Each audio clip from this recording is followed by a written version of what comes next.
Halloween is here once again, and it's time to talk about horror films. The creepiness, the gore, the spookiness, the lore. Horror's got everything to offer, but today I want to talk about some horror films that don't get that much attention around Halloween and horror in general. These movies, in my opinion, deserve so much more attention, or at least a small audience. So, without further ado, let's kick Spooky Month off with my top 10 overlooked horror movies. Number 10, Gorgo. Kicking off my list is the 1961 kaiju film about a giant monster who wreaks havoc around the city. Sound familiar? Even though it's a Godzilla clone, it still stands on its own merits with dated but fine effects and fun action. I also recommend the MST3K version. Number 9, Extraordinary Tales. If you're an Edgar Allan Poe fan, then this movie's for you. It tells 5 of Edgar's stories with different animation styles and has amazing narrators such as Christopher Lee and Dracula himself, Bela Lugosi. A great movie to get you hyped for the season. Number 8, The Return of the Living Dead. Although George A. Romero remains the king of zombie movies, The Return of the Living Dead is also a welcome addition to the zombie genre. The plot was crazy, the characters were fun, the action was exciting, and the zombie designs were nuts! Number 7, Trick or Treat. This anthology movie tells 4 different stories, and what the stories have in common is that each character breaks specific rules of Halloween, and a little demon named Sam plans revenge on them to teach them a lesson. A simple yet insane premise that's executed brilliantly. Number 6, Killer Clowns from Outer Space. Read the title of the film. Do I even need to explain how crazy this film is?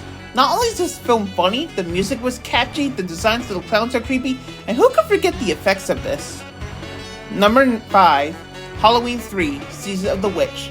Even though Michael Myers, Laurie Strode, or Samuel Loomis never made a sequel appearance in this movie, it's still my favorite sequel in the Halloween franchise. Originally, Halloween was going to be an anthology series, but fans demanded they bring Michael Myers back, and they did. Why can't we have nice things? But regardless, even though it's part of the franchise, it stands on its own merit with a good story, scary scenes, and a screwed up ending. I still can't get that Silver Shamrock song out of my head. 4 days to Halloween, Halloween, Halloween. It's 4 days to Halloween. Get out of my head! Get out of my head! Number 4, Creepshow. Stephen King and George A. Romero are a literal match made in heaven, and this movie proves it. Another anthology on the list, Creepshow had creative stories, great acting, colorful scenery, and all-out insanity.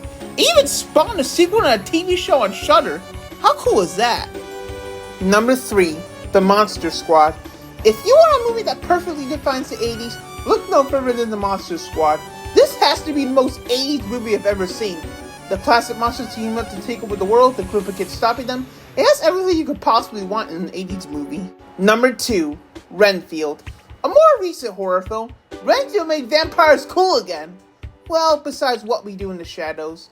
This movie was a lot of fun with great action, a fun story, likable characters, and Nicolas Cage as Dracula? How could that not convince you to check this out?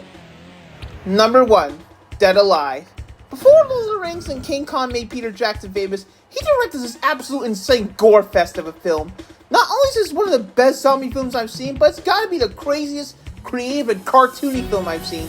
If a kung fu priest or a zombie baby isn't enough to get you to check out this movie, then I don't know what will. Well, there you go. These are my top 10 overlooked horror movies. But I'm curious, what horror films do you like that are overlooked? Let me know in the comments below, and I'll see you in the next video. Yes, it's terror time again.